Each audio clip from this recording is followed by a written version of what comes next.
Bismillahirrahmanirrahim. Assalamu alaikum students, how are you all? This is me, Shabana Kausar, your English teacher.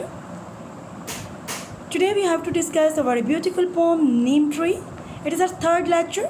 First of all, I will give you introduction to the poetess, then I will read the poem to understanding for the understanding, and then I will explain with reference to the context. An exercise will be provided later, inshallah. This very beautiful poem is written by Miss Elsa Kazi, the German wife of Allama I. Kazi, the late Vice Chancellor of University of St. Jamchoro. She was born at Germany. She met Allama I. Kazi in 1907 in London and in 1910 was married to him. They came to Sindh in 1911 where she spent the rest of her life. She wrote poems in German as well as in English. She also helped her husband in writing his book, Brown Girl in Search of God. She died in Hyderabad. Now, first I will read the poem that it will be easy to understand for you. Now, let's start. My lovely Neem that intercepts sun's scorching beam, yet bears the heat all day, without the rain's refreshing spray. Thou charms wanderers woe away, with soothing shade.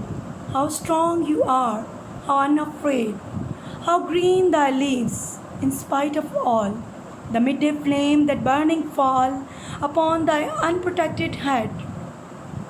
Could man be bold as thou and rise above the earth with a sheltering arm to save the suffering ones from harm, from sorrows, poverty, and vice, through sacrifice?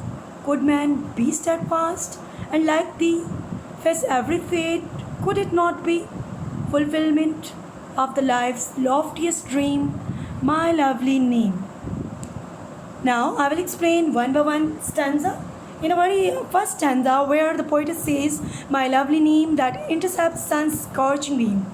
These lines are taken from the Neem Tree, as you know well, written by Miss Elsa Kazi. The poetess wrote this poem in the appreciation of the Neem Tree.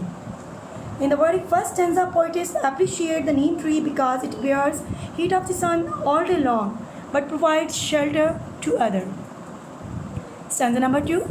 The charms the wanderers woe away, with soothing shade.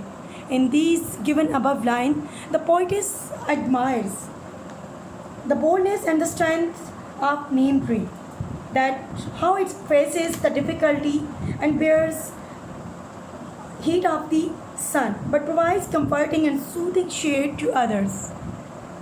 Next, stanza number 3. When the writer says, could man be bold as though and rise above the earth with a sheltering arm